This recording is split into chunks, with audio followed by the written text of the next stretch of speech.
Hello everyone. चलिए आज हम लोग जो है एक कोड आपका S6 जो नीट सॉल्यूशन है उसको हम लोग आगे बढ़ाते हैं, है ना। और इसमें हम लोग देखते हैं कि क्वेश्चन सोल्व कैसे करना था और कितना ट्रिकी क्वेश्चन था। बहुत सारे क्वेश्चन ऐसे भी थे, बहुत ट्रिकी थे, जो आप देख करके सीधे सीधे एनालाइज कर करके निकाल सकते थे। चलिए हम लोग लेट्स स्टार्ट करते हैं। और ध्यान रखिएगा कोड S6 है और आपके जहां पे आप वीडियो देखेंगे वहां पर आपको लिंक मिल जाएगा गूगल ड्राइव का, जहां पे आपको ये क्वेश्चन भी उपलब्ध रहेगा। आप एनालिसिस भी कर सकते हैं और एक्सप्लेनेशन सीख भी सकते हैं।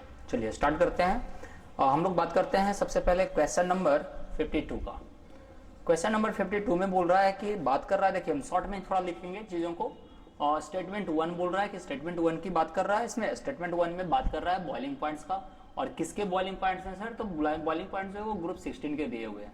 और क्या लिख रहा है बॉइलिंग पॉइंट्स के बारे में कि ये लिख रहा है कि H2 है, H2S है, और H2Se और H2Te है, H2Te। तो ये आपके सामने ये चीजें हैं। और स्टेटमेंट 2 आपको क्या बोल रहा है कि स्टेटमेंट 2 में बोला गया है बॉइलिंग पॉइंट्स करता है कि ये जो हाइड्राइड है, boiling point of these hydrides, ध्यान रखिएगा वर्ड यूज किया है दीज हाइड्राइड्स, ये वर्ड्स पे ध्यान रखिएगा।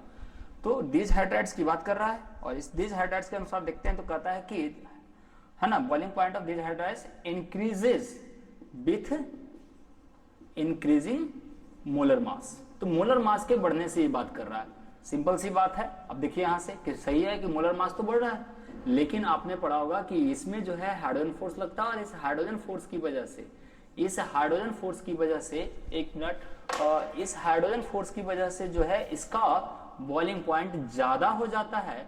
सो ये वाला स्टेटमेंट तो गलत है आपका। अब चूंकि इसका मतलब है कि इसका पूरे सीरीज का जो बॉइलिंग पॉइंट है केवल मोलर मास पे डिपेंड कर रहा है, नहीं, ये हाइड्रोजन फोर्स पे भी डिपेंड कर रहा है। सो ये वाला भी स्टेटमेंट गलत है। और अगर ये स्टेटमेंट गलत है, इसका मतलब आप चौथे ऑप्शन में देखिएगा लिखा रहेगा both statement 1 and 2 are incorrect, मतलब दोनों का दोनों इनकरेक्ट है। So your option is 4। Question number next लेते हैं हम लोग 53 क्वेश्चन के लिए बात करते हैं। तो इसमें बहुत स्पेसिफिक बात किया है। क्या बात किया है? एक तो डायमंड को लेकर के बात किया है, एक तो डायमंड को लेकर के बात किया है, और दूसरा ग्रेफाइट को लेकर के बात किया है। दो चीजें हैं, एक डायमंड है और दूसरा ग्रेफाइट है। जब आप डायमंड का स्ट्रक्चर बनाते हो तो कुछ इस तरीके का स्ट्रक्चर बनाते हो। ये है आपका डायमंड का स्ट्रक्चर, है ना, ये आपका डायमंड का स्ट्रक्चर है, इस तरह से लेते हो। और ग्रेफाइट का स्ट्रक्चर जो आप बनाते हो कुछ इस तरह से। मैं सिर्फ एक लेयर का स्ट्रक्चर बना रहा हूं, ध्यान रखिएगा, मैं सिर्फ जो है एक लेयर का स्ट्रक्चर बता रहा हूं। और इसका इस तरीके से कुछ, है ना, एक लेयर का स्ट्रक्चर है। तो इसमें ध्यान देने वाली बात है कि ग्रेफाइट में जो है कहीं कहीं मल्टीपल बॉन्ड भी एग्जिस्ट करता है। और यही वजह है कि इसको जो है इसका हाइब्रिडाइजेशन हम लोग sp2 लेते हैं और इस वाले केस में इसका हाइब्रिडाइजेशन हम लोग sp3 लेते हैं। चलिए ऑप्शन की ओर चलते हैं। पहला ऑप्शन बोलता है कि डायमंड इज sp3 हाइब्रिडाइज, तो yes diamond is sp3 hybridize, very good. Second बोलता है graphite is sp2 hybridize, yes sp2 hybridize है। और क्वेश्चन बोला है करेक्ट स्टेटमेंट, तो करेक्ट स्टेटमेंट के अनुसार पहला ही ऑप्शन हमारा क्या होगा? सही हो जाएगा। दूसरा ऑप्शन, चलिए ऑप्शन एनालाइज कर रहे हैं तो डिटेल में थोड़ा देख लेते हैं। कहता है both diamond and graphite are used as dry lubricant, no, diamond hard होता है इसलिए लुब्रिकेंट के रूप में यूज नहीं करते हैं, बट ग्रेफाइट सॉफ्ट होता है लुब्रिकेंट के रूप में यूज कर लेते हैं। थर्ड ऑप्शन बोलता है diamond and graphite have two dimensional network, no, diamond और ग्रेफाइट दोनों के पास 3D नेटवर्क होता है ना, 3D नेटवर्क। और चौथे की बात करते हैं तो diamond is covalent and graphite is ionic, no, both are covalent, diamond भी कोवेलेंट है और ग्रेफाइट भी क्या है आपका? कोवेलेंट है। आप देख ही रहेंगे दोनों में कोवेलेंट बॉन्ड लग रहा है। सो ये कभी भी आयनिक नहीं हो सकता है। सो क्वेश्चन के अनुसार मांगा है करेक्ट ऑप्शन, और करेक्ट ऑप्शन के अनुसार जो हमारा पहला ऑप्शन ही सही है, जिसमें कि कार्बन का हाइब्रिडाइजेशन sp3 है इन केस ऑफ डायमंड, और ग्रेफाइट के केस में हमारे पास क्या आ गया? sp2। चलिए नेक्स्ट क्वेश्चन की ओर मूव करते हैं, है ना। और देखिए बहुत हार्डवर्क नहीं था, बहुत छोटे छोटे क्वेश्चन थे और बहुत कम समय में बनने वाले क्वेश्चन दिए गए थे इस बार। चलिए नेक्स्ट क्वेश्चन की ओर आते हैं। नेक्स्ट हम लोग बात करते हैं क्वेश्चन नंबर 54। क्वेश्चन नंबर 54 देखिए कितना अच्छा बात बोल रहा है। स्टेट एसर्शन रीजन है, एसर्शन रीजन, ये एम्स वाला पैटर्न है ना। कहता है इन अ पार्टिकुलर पॉइंट डिफेक्ट, ये बात कर रहा है पॉइंट डिफेक्ट का, ये बात कर गया पॉइंट डिफेक्ट का। ऐसा पहले में क्या बोल रहा है? आयनिक सॉलिड है, तो पॉइंट डिफेक्ट में बात कर रहा है ये आयनिक सॉलिड को लेकर के।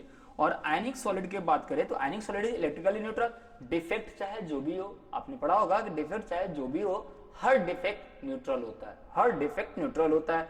तो कहता है पॉइंट डिफेक्ट लीजिए, आयनिक सॉलिड में ले रहे हैं, न्यूट्रल होगा, सही है। यहां तक आगे पढ़ते हैं हम लोग।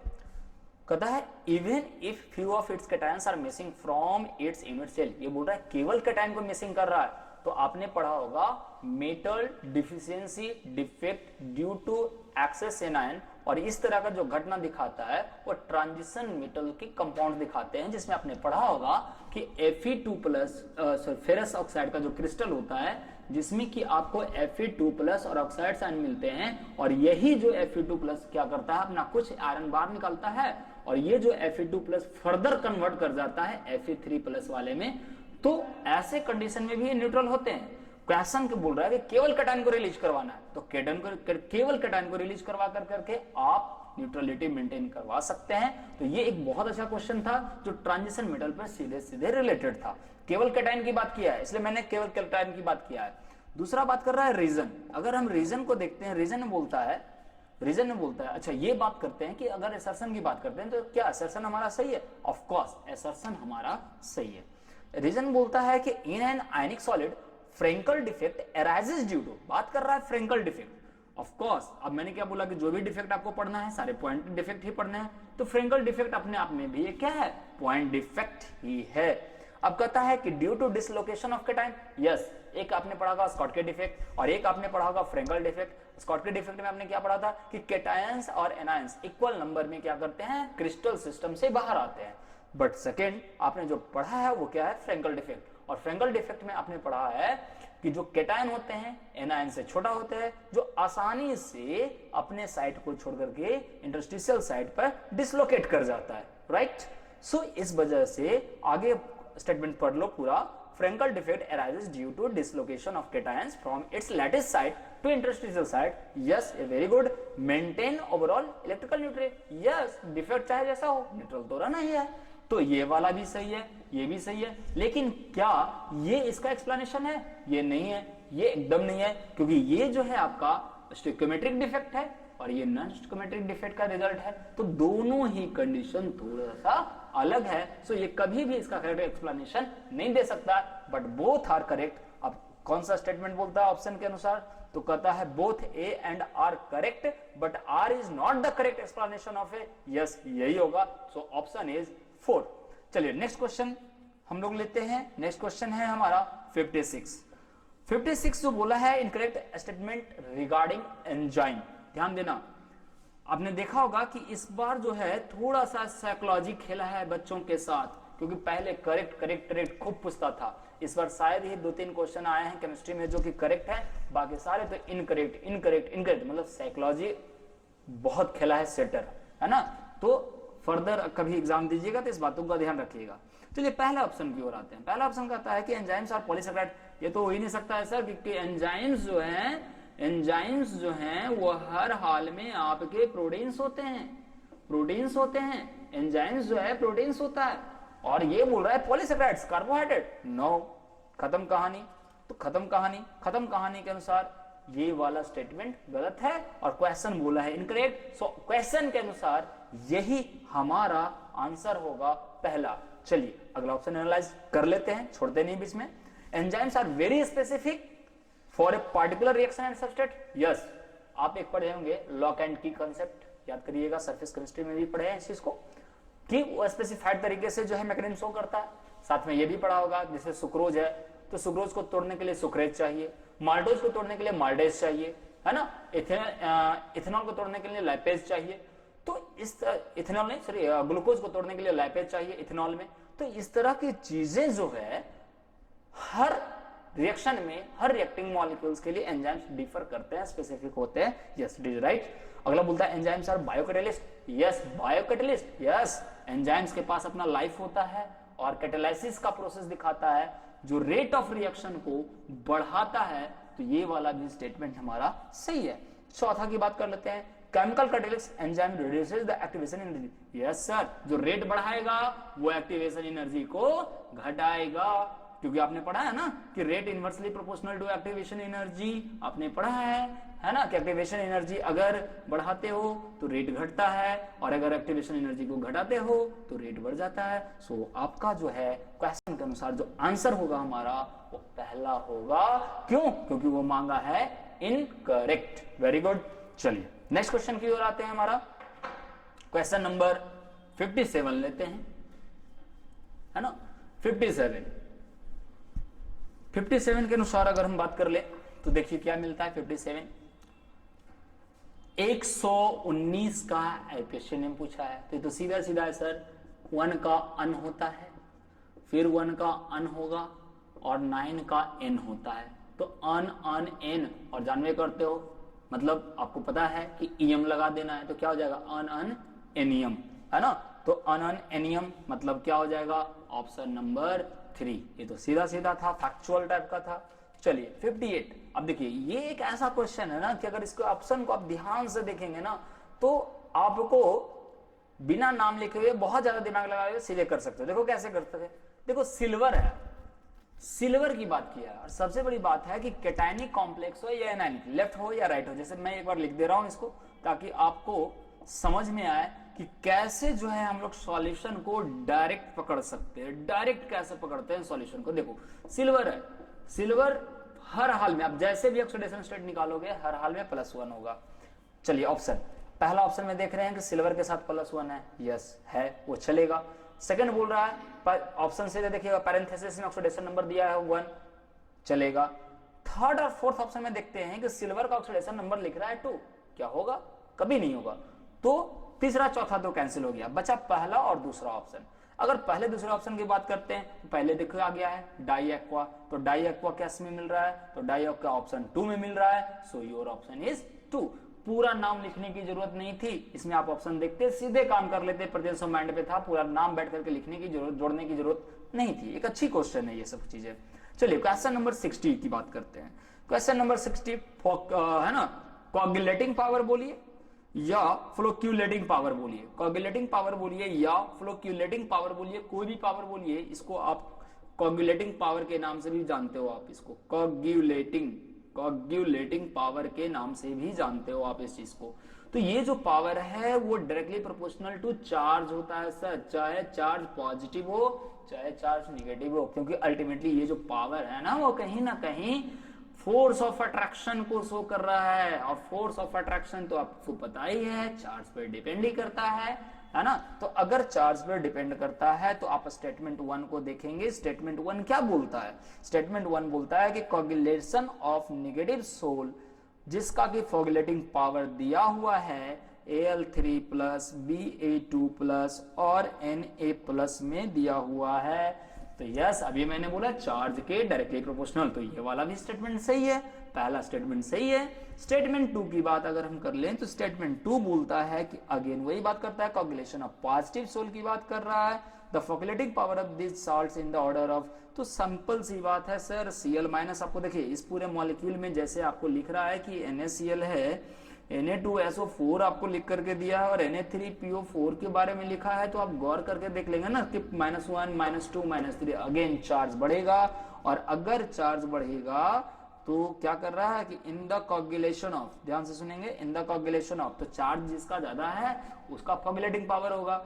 आपके स्टेटमेंट के अनुसार मैं बोल रहा हूं, तो स्टेटमेंट आपका ये लिखा है लेस देन लिखा है, बट ये एक्चुअली में क्या होगा, एक्चुअली क्या होगा, ग्रेटर देन होगा। सो स्टेटमेंट 2 गलत है, स्टेटमेंट 2 गलत है। देखिएगा तो हो जाएगा आपका ऑप्शन नंबर 1 इस क्वेश्चन के लिए ऑप्शन क्या होगा, 1 होगा, जिसमें लिखा है स्टेटमेंट 1 करेक्ट है और स्टेटमेंट 2 क्या है, इनकरेक्ट है। चलिए नेक्स्ट की ओर भागते हैं, नेक्स्ट की ओर चलते हैं।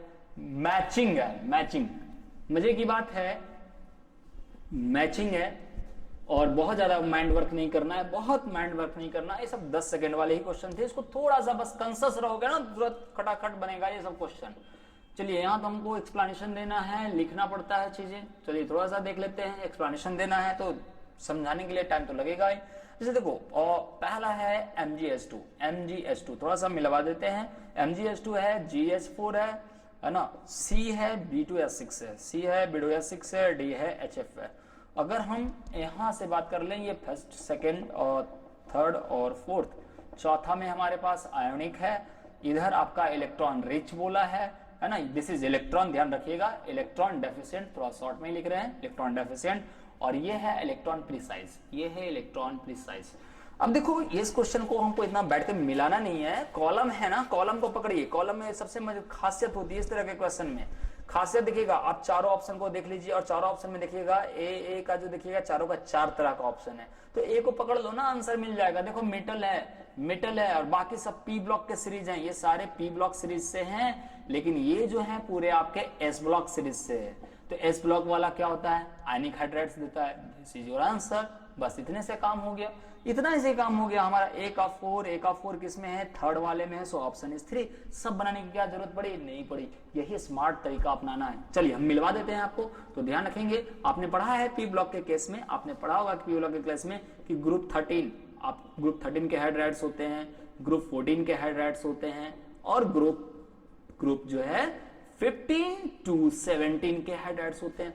13 के हाइड्राइड्स जो होते हैं इलेक्ट्रॉन डेफिशिएंट होते हैं, 14 के जो होते हैं वो इलेक्ट्रॉन प्रिसाइज होते हैं, और 15 to 17 जो होते हैं वो इलेक्ट्रॉन एफिशिएंट बोलिए या क्वेश्चन के अनुसार इलेक्ट्रॉन रिच बोलिए। तो आप देख लीजिए 17 वाले से है तो इलेक्ट्रॉन रिच हो जाएगा, ये ग्रुप 13 से है डेफिशिएंट हो जाएगा, ग्रुप 14 से है तो आपका इलेक्ट्रॉन प्रिसाइज हो जाएगा। सो आपका क्लियर है ऑप्शन नंबर 3। देखो इतना करने की जरूरत नहीं थी, सीधे आप ऑप्शन पे टारगेट बनाइए, काम कर लेना चाहिए, है ना। तो ये सब चीजें बहुत फायदा करती है। चलिए आगे बढ़ते हैं हम लोग। नेक्स्ट क्वेश्चन हमारा आ जाएगा क्वेश्चन नंबर 65। क्वेश्चन नंबर 65 की बात कर रहा है, ये बोला है गैडोलिनियम, है ना, और ये लिखा है low value of third IP. ये पूछ रहा है थर्ड आयोनाइजेशन इंथैल्पी की बात है। क्या है, थर्ड आयोनाइजेशन इंथैल्पी की बात किया है, थर्ड आयोनाइजेशन इंथैल्पी। तो आपको पता ही होगा कि सबसे पहले इसको GD2+ में कन्वर्ट कर लेना, और GD2+ का कॉन्फ़िगरेशन आपको अच्छे से पता है, 4f7 होता है, 5d1 होता है और 6s0 होता है, 5d1, है ना। अब जरा देख लो इसमें, अब इसमें जरा देख लो, 1 2 3 4 3 7, और ये हो गया 5d, है ना, ये हो गया आपका 5d, 1 2 3 और 5, डन। 5d में 1 इलेक्ट्रॉन है, और 1 2 3 4 5 6 7। मजे की बात सुनिएगा, थोड़ा ऑप्शन से हम सिखाना चाहेंगे। देखो ये गैडोलिनियम जो है वो ए ब्लॉक का है। गैडोलिनियम क्या है, ए ब्लॉक का एलिमेंट है ना। चलो आगे बात कर लेते हैं। कहता है ए ब्लॉक का एलिमेंट है, वेरी गुड। कहता है क्या ये मेटल है ना, आप ये पढ़े होंगे, मेटल है। अगर ये मेटल है तो इसकी इलेक्ट्रोनेगेटिविटी कभी हाई हो सकती है, नहीं हो सकती है, पहला ऑप्शन कैंसिल हो गया। दूसरा बेसिक कैरेक्टर, आपने पढ़ा होगा कि गैडोलिनियम मतलब लैंथेनम ग्रुप के जो हाइड्राइड्स होते हैं, इनका जो बेसिक कैरेक्टर होता है, इनका जो बेसिक कैरेक्टर है, लैंथेनम पूरे ग्रुप की बात कर रहा हूं, और ये ग्रुप आपका फर्स्ट ए ब्लॉक सीरीज है, लैंथेनोइड सीरीज। तो इसका जो है बेसिसिटी जो है कैल्शियम हाइड्रोक्साइड से कम होता है, और इसका जो होता है एल्युमिनियम हाइड्रोक्साइड से ज्यादा होता है। तो ये तो कभी भी हाई बेसिक कैरेक्टर में काउंट नहीं करेंगे हम लोग, कभी भी हाई बेसिक कैरेक्टर में काउंट नहीं करेंगे। तो सेकंड ऑप्शन भी आपका कैंसिल हो गया। थर्ड बोलता है भैया कभी साइज इसका छोटा हो सकता है, जिसके पास 6 ऑर्बिटल है साइज, या 5 ऑर्बिटल है साइज छोटा हो सकता है, कभी नहीं हो सकता है। तो ये भी कर सकते हो। मतलब इस क्वेश्चन को आप एलिमिनेशन मेथड से भी बना सकते थे, और इस क्वेश्चन को आप फैक्चुअल भी बना सकते थे। कैसे फैक्चुअल होगा, अब इसको भी जरा देख लीजिए। एलिमिनेशन मेथड से भी ऑप्शन 4 आ रहा है, फैक्चुअल मेथड से देखते हैं। कहता है कि देखिए जैसे ही ये इलेक्ट्रॉन निकलेगा 5d अब आपका पूरी तरह से 0 हो जाएगा। जैसे ही ये निकलेगा 5d पहले 1 था, अब जैसे ही ये बाहर निकला ये 0 हो जाएगा, और जैसे ही ये 0 होगा ये 4f7 में रहेगा, और 4f7 जो है हाफ फील्ड है, और हाफ फील्ड होने के साथ साथ आप देखिएगा सारे इलेक्ट्रॉन एक जैसे हैं, पैरेलल स्पिन के साथ है, सो इसकी एक्सचेंज एनर्जी भी बहुत हाई होगी। आप चाहो तो निकाल सकते हो कितना, एक 6 के साथ करेगा तो 6 + 5 + 4 + 3 + 2 + 1, इतना एक्सचेंज एनर्जी मेंटेन कर रहा है इस लेवल में जाकर करके। इतने एक्सचेंज एनर्जी को मेंटेन कर रहा है तो बहुत ही हाई एक्सचेंज एनर्जी है, बहुत ज्यादा स्टेबल है, जिसकी वजह से ये कभी भी अपने यहां से इलेक्ट्रॉन को नहीं निकाल सकता है। और यही वजह है कि कि यहां से इलेक्ट्रॉन निकालना आसान हो गया इसके लिए, और जब निकालना आसान हो गया सो इसका जो आयोनाइजेशन एंथैल्पी होगा वो लो होगा। सो हर केस में फैक्ट से देखिए या एलिमिनेट करके देखिए, दोनों ही तरीके से इस क्वेश्चन का आंसर क्या मिलेगा आपको, चौथा मिलेगा। चलिए नेक्स्ट क्वेश्चन है हमारे पास, फिर से देखिए कॉलम वाला क्वेश्चन है, जरा इसको भी देख लेते हैं फिर से, लिस्टिंग वाला है ना। ये ड्रग्स का क्वेश्चन है, दवाई वाला क्वेश्चन है। आपने देखा एंटासिड है, थोड़ा सा हम इसको पढ़ देते हैं, आप सीधे सीधे मिला लीजिएगा, है ना। एंटासिड है और क्या है, एंटीहिस्टामिन्स है, एनाल्जेसिक्स है और एंटीमाइक्रोबियल्स है। लिस्ट 2 में देख लोगे तो क्या है, सेल्वर्सन है, मॉर्फिन है, सिमिटेडिन है और सेल्डेन है, ठीक है। तो आप जरा देखिएगा, एंटासिड की बात कर रहा है, अगर ये एंटासिड की बात कर रहा है तो एंटासिड कौन होगा सर, तो एंटासिड कौन है, या सबसे बढ़िया देखो एनाल्जेसिक सबको याद रखता है, एंटासिड सबको याद रखता है। ये दो एग्जांपल जो है ना जनरली लोग याद रखते हैं। तो चलिए हम लोग भी देख लेते हैं कि क्या हो सकता है। तो क्या हो सकता है, एंटासिड क्या होगा, सिमिटाडीन जो होता है वो एंटासिड होता है ना। एंटासिड का क्या नाम है, सिमिटाडीन, मतलब ए का 3 हो जाएगा। अब ए का 3 कहां पे है सर, तो ए का 3 आपके पास ऑप्शन में ए का 3 1 नहीं होगा, 2 नहीं होगा, बचा तीसरा और चौथा। फिर देखो एक एनाल्जेसिक, सीधे सीधे बहुत लोग को याद रहता है डायरेक्ट, तो बच्चे के स्टाइल में ही बता रहा हूं। एनाल्जेसिक की बात करें, एनाल्जेसिक है आपका मॉर्फिन हो गया, एनाल्जेसिक इज मॉर्फिन, मॉर्फिन मतलब एनाल्जेसिक आपका सी वाले में है, तो मॉर्फिन सेकंड ऑप्शन देखो बन गया। सब याद नहीं भी है ना तो भी आप बना सकते थे, कौन सा बन जाएगा, हमने 1 और 2 को पहले ही कैंसिल कर लिया, बचा है 3 4, और 3 के सी में 4 दिया हुआ है और चौथे के सी में 2 दिया हुआ है, तो थर्ड वाला भी ऑप्शन कैंसिल हो गया, तो ऑप्शन क्या बच जाएगा 4। अब जो भी आंसर आ गया, जैसे ए का 3 मिल जाएगा एंटासिड सिमिटाडीन, बी का 4 चला जाएगा तो बी का 4 सेल्डेन है, क्या है एंटीहिस्टामिन्स, एनाल्जेसिक हो गया आपका मॉर्फिन, और एंटी माइक्रोबियल्स जो हो गया आपका वो सेल्वर्सन हो गया। तो इस तरह से आप कर सकते हो, है ना। सारा चीज नहीं भी याद है कोई बात नहीं, बहुत आसानी से कर सकते थे। सो इसका फाइनल आंसर जो हमारे पास है वो 4 नंबर है, ड्रग्स के क्वेश्चन है ना। क्वेश्चन नंबर 68 की बात कर लेते हैं, क्वेश्चन नंबर 68 की बात कर लेते हैं। ओहो, डी ऑर्बिटल, देखिए डी ऑर्बिटल से रिलेटेड क्वेश्चन है, डी ऑर्बिटल का क्वेश्चन है, डी ऑर्बिटल का है। पहला ऑप्शन देखते हैं क्या बोल रहा है, एक एटम के अंदर ऑल दी 5 3d ऑर्बिटल्स, कहता है in an atom all the 5 3d orbitals, कहता है कि 3 आपने पढ़ा होगा कि डी ऑर्बिटल जो होते हैं टोटल 5 की संख्या में होते हैं, और यहां से बात कर रहा है 3d का, कहता है कि all the 5 3d orbitals are equal in energy in free state. Yes, free state में डी के पास जो 5 ऑर्बिटल होते हैं, कौन कौन से, डी एक्स वाई होते हैं, है ना। इसको ऐसे लिख लेते हैं थोड़ा समझाने के लिए आपको, तो 5 डी एक्स वाई होते हैं, डी वाई जेड होते हैं, डी जेड एक्स होते हैं, d x square minus y square होते हैं, और डी जेड स्क्वायर होते हैं, है कि नहीं। जब रिएक्शन होता है, आपने पढ़ा होगा कोऑर्डिनेशन में कि जब ये कंपाउंड बनाता है डी तो सीएफटी के थ्रू स्प्लिटिंग दिखाता है कंबाइंड स्टेट में। फ्री स्टेट में तो इसकी एनर्जी बराबर ही होगी, पांचों की एनर्जी बराबर होगी, सो डीजेनरेट ही होंगे, और अगर डीजेनरेट होंगे तो ये स्टेटमेंट सही है। पर ध्यान देना, क्वेश्चन क्या बोल रहा है, इनकरेक्ट, क्वेश्चन बोल रहा है इनकरेक्ट। और अगर क्वेश्चन बोल रहा है इनकरेक्ट, अगर क्वेश्चन बोल रहा है इनकरेक्ट, तो आप देख लीजिए ये वाला स्टेटमेंट तो सही है, बट क्वेश्चन के अनुसार ये कभी सही नहीं हो सकता है। सेकंड ऑप्शन की बात करते हैं, मांगा इनकरेक्ट, इस बात का ध्यान रखिएगा। फिर से साइकोलॉजी खेला है, क्या बोल रहा है, शेप। यस सर, शेप आपने पढ़ा है कि डी ऑर्बिटल का जो शेप होता है, डी ऑर्बिटल का जो शेप आपने पढ़ा है वो ये पढ़ा है कि डबल डम्बेल होता है ना, डबल डम्बेल होता है। बट रुकिए, ये जो डी जेड स्क्वायर होता है ना, इसका शेप डबल डम्बेल नहीं होता है, इसको आप डोनट शेप भी बोलते हो या न्यू बेबी बॉर्न शेप भी बोलते हो। सो ये वाला स्टेटमेंट जो है गलत है, स्टेटमेंट गलत है, बट क्वेश्चन के अनुसार ये आपका सही है। देखिए बड़े बड़े टिक मार दिए हैं, ये आपका क्या है, सही है। थर्ड के लिए बात करते हैं। थर्ड कहता all the 5d orbitals are different in size, बड़ा छोटा, वॉल्यूम की बात कर गया, स्वाभाविक है 5d का साइज जो होगा, अगर साइज की बात करता है, are different in size when compare to the respective. Yes, आपको पता है कि 5d 4d में 5d का साइज बड़ा होगा अर्थात डिफरेंट होगा। यस, ये सही है, बट क्वेश्चन के अनुसार ये नहीं होगा, आंसर ऑलरेडी हमारा 2 हो चुका है। ऑल कता आगे all the 4d orbitals have same shape, yes 4d ले लीजिए 3d ले लीजिए, दोनों का शेप तो सेम है, शेप तो सेम है, जो शेप यहाँ है वही शेप यहाँ, वही शेप यहाँ है, तो शेप तो सेम है, तो ये भी सही स्टेटमेंट है, ये सही स्टेटमेंट है, पहला भी सही स्टेटमेंट है, स्टेटमेंट 2 रॉन्ग है। 2 रॉन्ग है क्यों? क्योंकि dz स्क्वायर का जो शेप होता है वो डबल डम्बेल नहीं होता है, dz स्क्वायर का shape new baby born shape या डोनट शेप भी बोलते हैं कभी कभी इसको, सो इस वजह से ये हमारा क्या हो जाएगा, ऑप्शन इज 2। चलिए नेक्स्ट क्वेश्चन लेते हैं हम लोग 69। नेक्स्ट क्वेश्चन लेते हैं हम लोग 69। चलिए क्वेश्चन नंबर 69 की बात कर लेते हैं।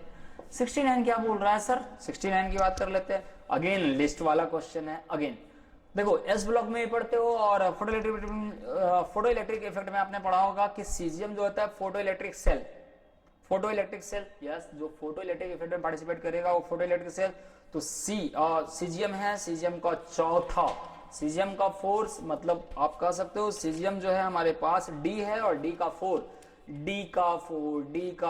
सेकेंड ऑप्शन डी का फोर। देखो फिर से आपको मैंने दिखाया कि कैसे क्वेश्चन सोल्व करना चाहिए, ये भी बहुत जरूरी है ना, ये भी बहुत जरूरी है। तो आप देख रहे हैं कि ऑप्शन जो है बिना टोटल किए हुए हमने फिर से एक बार कर लिए। एक कुछ ऐसे क्वेश्चन आपके सेट है तो आपको बस थोड़ी सी प्रेजेंस ऑफ माइंड है ना, आगे के फर्दर एग्जाम में भी अगर जरूरत पड़े तो रखना है। तो चलिए ध्यान रखिएगा कि ऑप्शन 2 हो जाएगा। ऐसे मिला लेते हैं एक बार हम लोग। लिथियम जो काम करता है, आपने सुना होगा लिथियम बैटरी का नाम, तो लिथियम बैटरी मतलब इलेक्ट्रोकेमिकल सेल, तो ए का हो जाएगा 2, सीजियम का हो गया 4 अर्थात फोटो इलेक्ट्रिक। सोडियम की बात कर लेते हैं, तो सोडियम का जो यूज होता है वो कूलेंट के रूप में पर्पज से करते हैं। कहां पे करते हैं? तो इन फास्ट ब्रीडर रिएक्टर में करते हैं। और पोटेशियम हाइड्रोक्साइड बेस है, कार्बन डाइऑक्साइड से जाएगा, नॉन मेटल ऑक्साइड होता है, एडजॉर्ब कर जाएगा और कार्बोनेट में कन्वर्ट कर जाएगा। सो हमारा जो यहाँ पे ऑप्शन बनकर आएगा वो हमारा होगा ऑप्शन नंबर 2। चलिए क्वेश्चन नंबर 71 है ना, 71 कहता है which of the following statement is not correct. Again not correct, इस बार इनकरेक्ट नहीं लिखा है, नॉट करेक्ट लिखा है सर। और किसके बारे में? तो डाइबोरेन के बारे में, B2H6। और आपने पढ़ा है डाइबोरेन, ये होता है स्ट्रक्चर, ये होता है इसका स्ट्रक्चर T4 टर्मिनल है ना, ब्रिजिंग HT टर्मिनल। और ये इसको आप ऐसे भी दिखा सकते हो, ब्रिज बॉन्ड है ना, ये ब्रिज बॉन्ड जिसको हम लोग क्या बोलते हैं, 3 centre 2 electron bond.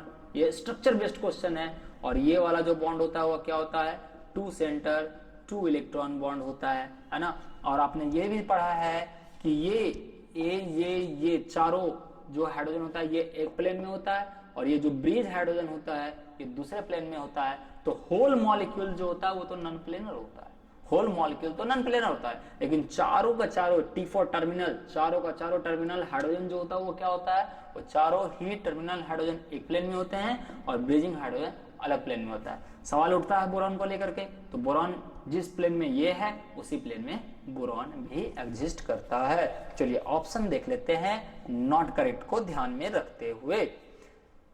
4 terminal hydrogen atoms and the 2 boron atoms lie in one plane.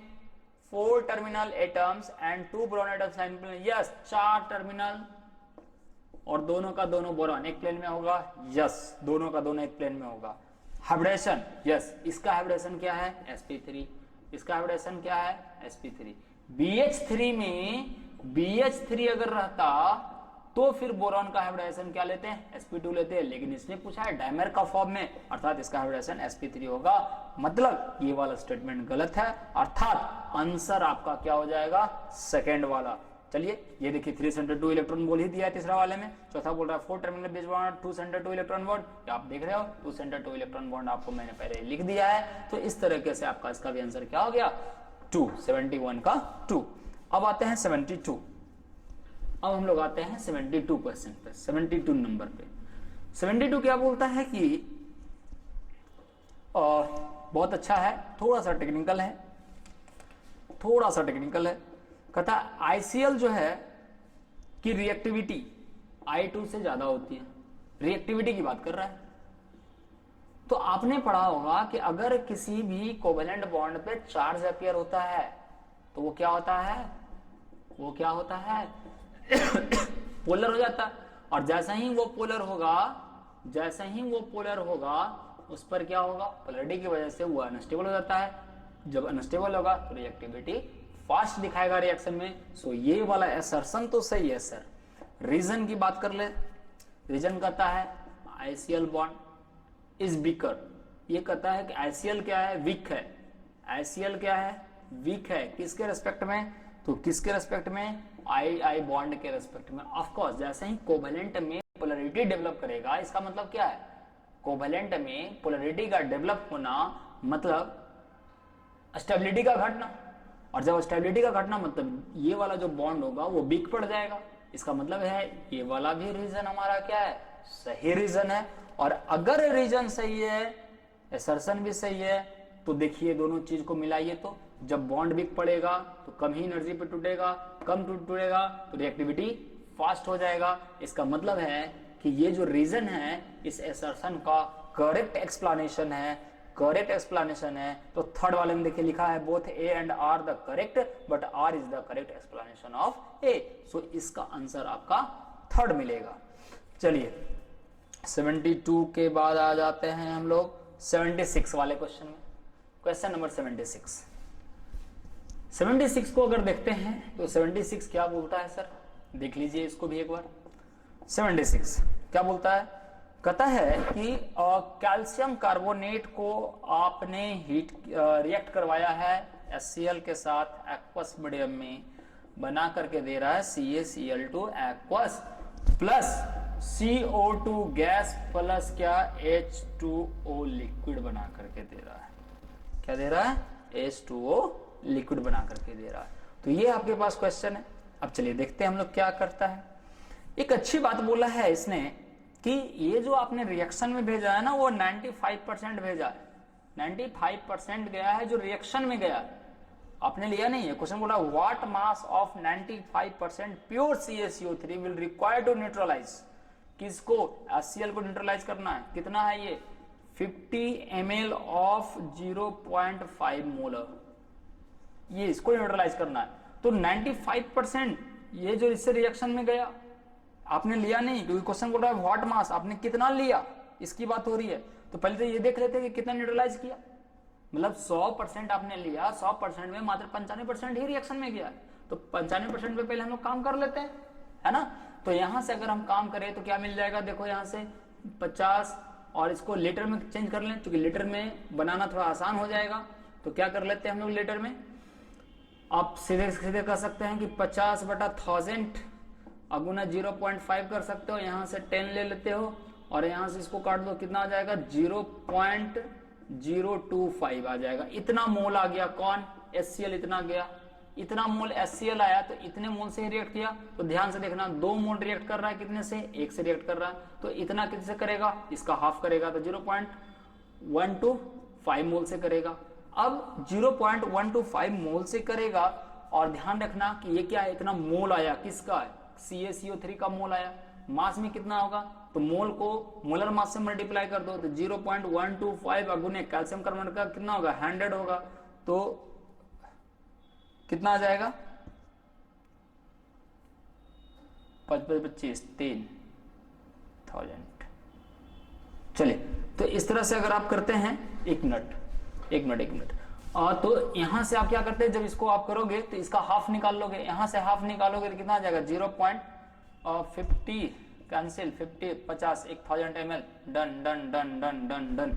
ठीक है, तो जब आप इसको सोल्व करोगे तो आ जाएगा 0. यहां से मोल निकालो, पहले इसका मोल निकालो, 2 का हाफ है ना, 2 का हाफ, तो इसका भी हाफ कर लेंगे तो 0.0125 आ जाएगा। और 0.0125 है ना, थोड़ा सा मिस्टेक लिखा गया था, 0.0125 इंटू 100 कर लोगे तो मास निकल जाएगा, मास निकाल लोगे तो कितना आ जाएगा 1.25 ग्राम आ जाएगा। और जैसे ही 1.25 ग्राम कौन आया सर, कैल्शियम कार्बोनेट आ गया, इतना ग्राम आ गया, तो ये 95% के बराबर हो गया। तो 100% के बराबर कितना, वो आप निकालिए, वो कितना, तो 95 अगर ग्राम मानते हैं कैल्शियम कार्बोनेट का, कि 95 ग्राम से हमारा रिएक्शन दे रहा है 100 का, 100 ग्राम CaCO3 में जा रहा है, तो 1.25 पे कितना आएगा, तो जब आप इसको सोल्व करेंगे तो ये आ जाएगा 1.32 ग्राम CaCO3। मतलब क्या करोगे, करना क्या था, 100/1000 95 गुना 1.25, जब ये होगा तो इसको सोल्व करिए, आ जाएगा 1.32। क्योंकि देखिए सिंपल सी बात है, 1.25 होगा नहीं, आप ऑप्शन से एलिमिनेट कर सकते हो, गुना भाग करने की जरूरत भी नहीं थी ना,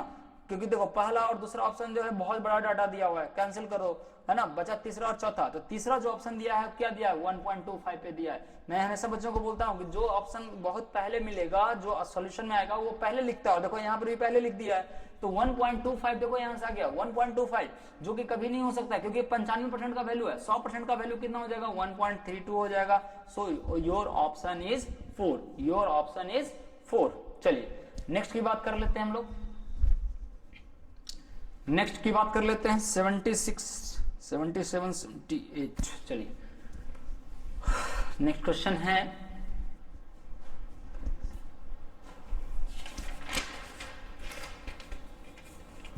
81।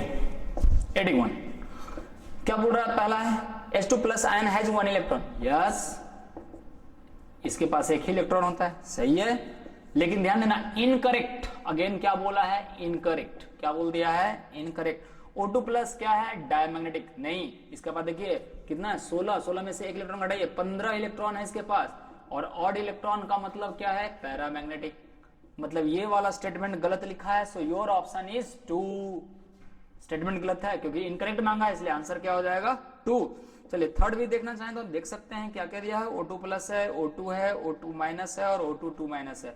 बोला है कि इसका बॉन्ड ऑर्डर बोला है, तो यस ये 2.5 है, ये 2 है, 1.5 है और ये 1 है, तो ये बॉन्ड ऑर्डर सही लिखा हुआ है सर। और चौथे ऑप्शन की ओर बात कर लेते हैं, तो कहता है कि C2 molecule has 4 electrons in its 2 degenerate pi molecular orbital. Molecular orbital बोला, बॉन्डिंग एंटी बॉन्डिंग से कोई मतलब नहीं है, सही बात है ना कि C2 है, C2 का पास कितना 12 इलेक्ट्रॉन, 12 इलेक्ट्रॉन। तो जब आप कॉन्फिगरेशन लिखते हो तो लास्ट में आपको आता है ना पाई 2px, है ना, 2 is equal to pi 2py। आप यही तो लिखते हो।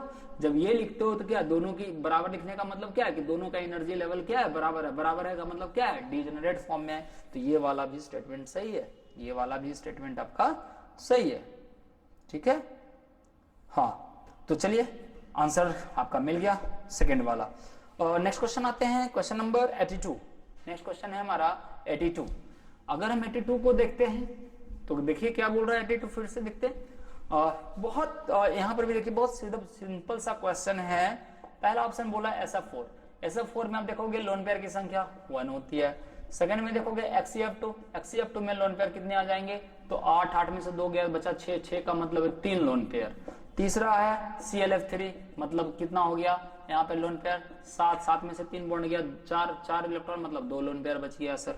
और चौथा बोल रहा IF5, मतलब 7 में से 5 बॉन्ड बन गया, मतलब 1 लोन पेयर। तो जितना जहां पे लोन पेयर ज्यादा होगा वहीं पे तो रिपल्सन मिलेगा। और क्वेश्चन में बोला भी रहा है लोन पेयर रिपल्सन मांगा है, तो लोन पेयर रिपल्सन कहां पे है, जहां पर जितना ज्यादा लोन पेयर होगा रिपल्सन वहां ज्यादा मिलेगा। So answer is your 2।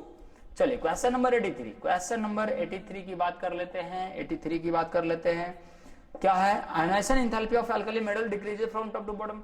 Yes, alkali metal लीजिए चाहे जो भी लीजिए, ऊपर से नीचे जाते हैं तो क्या होता है, आयनाइजेशन एंथैल्पी घटता है। ये वाला स्टेटमेंट सही है। हाँ ध्यान रखना कि इस वाले क्वेश्चन में भी आपको इनकरेक्ट ही मांगा है, क्वेश्चन में अगेन इनकरेक्ट मांगा है। तो पहला वाला स्टेटमेंट तो सही है बट आंसर इज नॉट, है ना। सेकंड बोलता है lithium is the strongest reducing agent. Yes, electron potential तो यही बात बोलता है। आप देखिएगा रिएक्टिविटी सीरीज में लिथियम सबसे टॉप में है। सबसे टॉप में है क्या, मतलब सबसे ज्यादा ऑक्सीडाइज करेगा और सबसे फास्ट ऑक्सीडाइज जो करेगा उसकी रिड्यूसिंग एजेंट, रिड्यूसिंग नेचर भी सबसे ज्यादा होता है। सो ये वाला भी ऑप्शन सही है।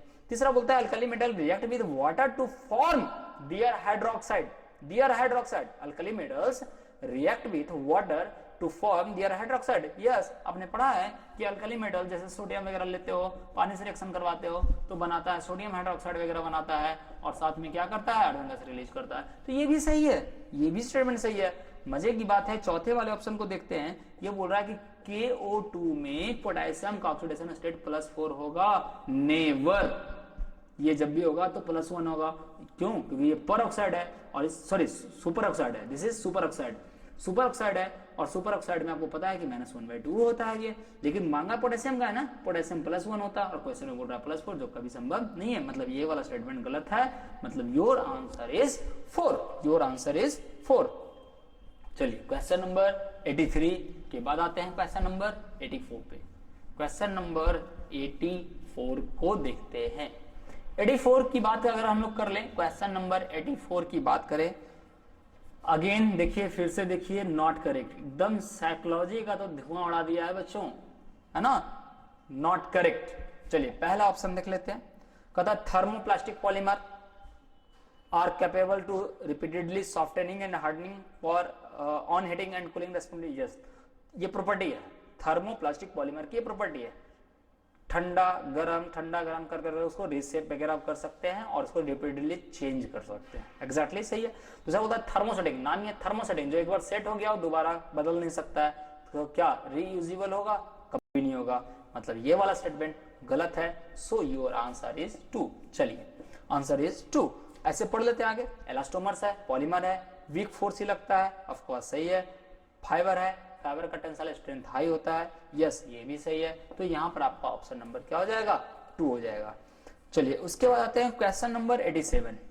87 की बात करता है कि इन द न्यूट्रल और फेंटली, देखो फेंटली का मतलब क्या है कि स्लाइटली अल्कलाइन मीडियम, मतलब KMnO4 अगर वाटर में जाएगा तो ये कहता है कि KMnO4 जो ऑक्सीडाइजेज आयोडीन टू आयोडेट, तो KMnO4 को जब आप वाटर फ्रेंडली कंडीशन वाटर जहां पे कन्वर्ट करता है MnO2, मैं पूरा रिएक्शन नहीं लिख रहा हूं, बस नेट सेल मेन रिएक्शन लिख रहा हूं जो मेन चेंज है ना क्वेश्चन के अनुसार। The change in oxidation number of manganese in the reaction, तो देख लीजिए +7 था, +7 से +4, तो +7 से +4 कौन सा ऑप्शन है? Option number 3। So your answer is 3।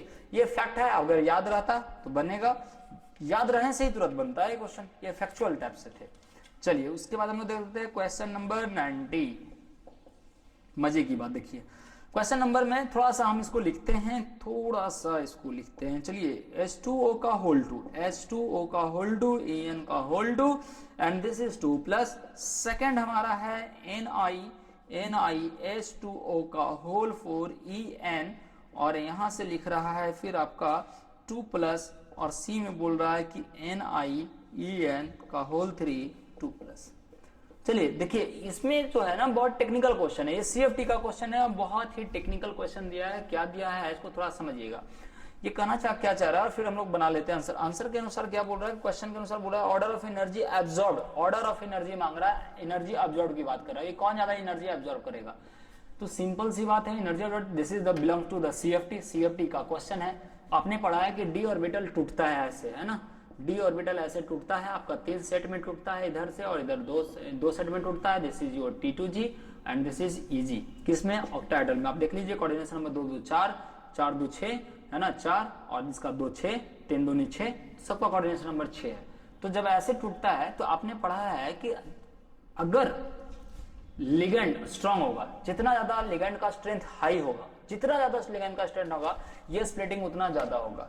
अब यहां से देखो क्वेश्चन में, यहां पर 3 स्ट्रांग लिगेंड है, ये तो वाटर वीक है, इसको थोड़ा देर के लिए भूल जाओ, पहले इसको देख लेते हैं। EN इसमें 3 है, इसमें 1 है और इसमें 2 है, तो सबसे ज्यादा स्प्लिटिंग ज्यादा किसमें होगा?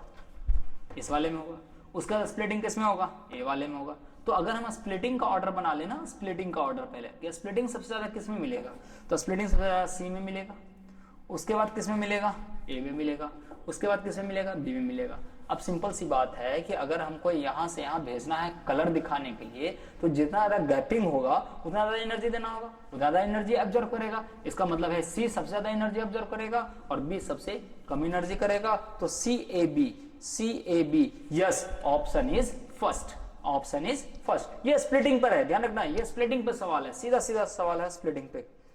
चलिए अगले क्वेश्चन देख लेते हैं, क्वेश्चन नंबर 96।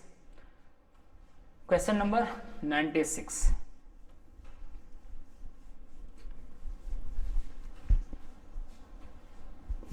क्या बोल रहा है देखते। कहता है कॉपर क्रिस्टलाइज, कॉपर है, FCC है, कॉपर है, FCC है, एज लेंथ दिया है 3.608 इंटू 10⁻⁻8 सेंटीमीटर दिया हुआ है, डेंसिटी दिया हुआ है 8.92 ग्राम पर cc दिया हुआ है। कहता है एटॉमिक मास, मतलब ए निकालना है इसका, है ना, एटॉमिक मास निकालना है। तो आपने पढ़ा है सर, आपने पढ़ा है, पढ़ा क्या? देखिए थोड़ा सा क्वेश्चन ध्यान दीजिएगा, थोड़ा सा मैं पहले ट्रिक के स्टाइल में बता देता हूँ, फिर क्वेश्चन सॉल्व कर देता हूँ। कॉपर, आपने पढ़ा है कि कॉपर का मास लिखते हो 63.5 mu, कोई ऑप्शन है जो 63 के आसपास है? यस, थर्ड वाला है। तो मास तो कोई बदल नहीं सकता है ना, हमको शुरू में हिंट दे दिया है, बस ये आपको थोड़ा सा परेशान करने के लिए आपको इतना दे दिया। कोई बच्चा ऐसे बना के निकल रहा होगा, कोई बच्चा सोल्व कर रहा होगा कैसे, तो डेंसिटी वाला फॉर्मूला लगाया होगा, z into a by n a into a cube. आप इसको भी लगा करके अगर निकालेंगे तो आपका थर्ड वाला ही ऑप्शन आएगा। ठीक है, तो 63.5 इसमें ऑप्शन नहीं है, इसमें ऑप्शन है 63.1। 63.1 यू है, तो है ना, बहुत क्लोज ही तो है, कहाँ अंतर है। सो ऑप्शन इज योर थर्ड। या तो आप इस फॉर्मूला पे बनाइए या फिर क्वेश्चन के दिए हुए डाटा से बनाइए, क्योंकि मास है, मेटल फिक्स है, तो मास थोड़ी बदलेगा। ऐसा थोड़ी कि 63 है तो 73 हो जाएगा, ऐसा कुछ नहीं हो सकता। वो जो है सो है ना, थोड़ा पॉइंट इधर उधर हो सकता है। मजे की बात है ऑप्शन भी ऐसा सजा के दिया, इसलिए सीधे आप ये काम कर सकते थे इस क्वेश्चन में। चलिए ये 96 की बात कर लेते हैं, उसके बाद आता है 97। चलिए और का क्वेश्चन है, हेमेटाइट का फॉर्मूला Fe2 होती है 3 होता है, ए का Fe2 ए का 3, ए का 3, ए का 3, ए का 3 में दो ऑप्शन है, एक ए है, एक फर्स्ट है, एक फोर्थ है, तो सेकंड और थर्ड कैंसिल हो गया। सेकंड और देखिए डी वाले को देख लेते हैं, 2 और 4 है। काओलिन, काओलिन एक सॉइल है, सिलिकेट का सॉइल है, काओलिन सिलिकेट, सिलिकेट चौथे नंबर पे है, तो डी का 4, डी का 4, डी का 4, सो ऑप्शन इज योर 4। ये सीधे सीधे मिला दीजिए, बस ये सब में बस थोड़ा सा ध्यान देने की जरूरत होती है। चलिए लास्ट क्वेश्चन हम लोग बात कर लेते हैं, क्वेश्चन नंबर 100, शतक मार लेते हैं हम लोग, है ना। क्वेश्चन नंबर 100 क्या बोलता है, पॉल्यूशन ड्यू टू, पॉल्यूशन बोल रहा है किसकी वजह से, due to oxide of sulphur, oxide of sulphur enhanced, बढ़ेगा, मतलब ये बढ़ता है, इसको बढ़ाना है, एटमॉस्फेयर कहीं भी एटमॉस्फेयर हो चाहे जहां भी हो, कैसे बढ़ेगा, कारण पूछ रहा है। पहला बोल रहा है पार्टिकुलेट मैटर है, यस। आप बहुत सारे मटेरियल्स, बहुत सारे पेंट्स वगैरह होते हैं जिसमें सल्फर मिले होते हैं, बहुत सारे मटेरियल्स होते हैं जिसको आप जलाते हो तो क्या बनता है, जैसे ही जलाते हो तो ये सल्फर जल करके बना देता है सल्फर डाइऑक्साइड, और सल्फर डाइऑक्साइड तो भाई कभी अच्छा होता ही नहीं है हमारे लिए, हमेशा हार्मफुल होता है। तो ये वाला तो एक तो सही लिखा है कि ये तो सही है। सेकंड बोलता है ओजोन, ऑफ कोर्स याद रखना कि ओजोन एक ऑक्सीडाइजिंग एजेंट है, आपने पढ़ा है कि जिसको अगर हम देखो ऑक्साइड बोल रहा है मतलब SO2 भी हो सकता है और SO3 भी हो सकता है, दोनों हो सकता है, समझ गए दोस्त, दोनों बात देना फिर, SO2 भी हो सकता है और SO3 भी हो सकता है। तो O3 को अगर हम SO2 देते हैं तो भी SO3 में चला जाएगा, और O3 के साथ अगर हम S भी लेते हैं तो भी SO2 में चला जाएगा, मतलब दोनों ही कंडीशन में आपको ये मिलने वाला। तो ये ओजोन वाला है, मतलब ये वाला सही है। तीसरा हाइड्रोकार्बन, भैया हाइड्रोकार्बन मतलब एल्केन एल्कीन एल्काइन, अब एल्केन एल्कीन एल्काइन कभी भी सल्फर से रिएक्शन कर करके ऑक्साइड बनाता नहीं है, तो ये कभी भी संभव नहीं होगा। ये एल्केन की बात कर गया था, ये एल्केन वगैरह बात किया था। और D hydrogen peroxide, yes hydrogen peroxide आपने पढ़ा है, ये भी एक ऑक्सीडाइजिंग एजेंट है। जब ऑक्सीडाइजिंग एजेंट है और सल्फर डाइऑक्साइड अगर प्रोवाइड हो जाए तो सल्फर डाइऑक्साइड में चला जाएगा, अगर सल्फर मिल जाए इसको तो भी आपको सल्फर डाइऑक्साइड मिल जाएगा। तो कौन कौन सा मिला जो ऑक्साइड बना के दे रहा है, ए दे रहा है, बी दे रहा है, डी दे रहा है, कौन सा ऑप्शन है, ए बी डी, मतलब ऑप्शन नंबर 4।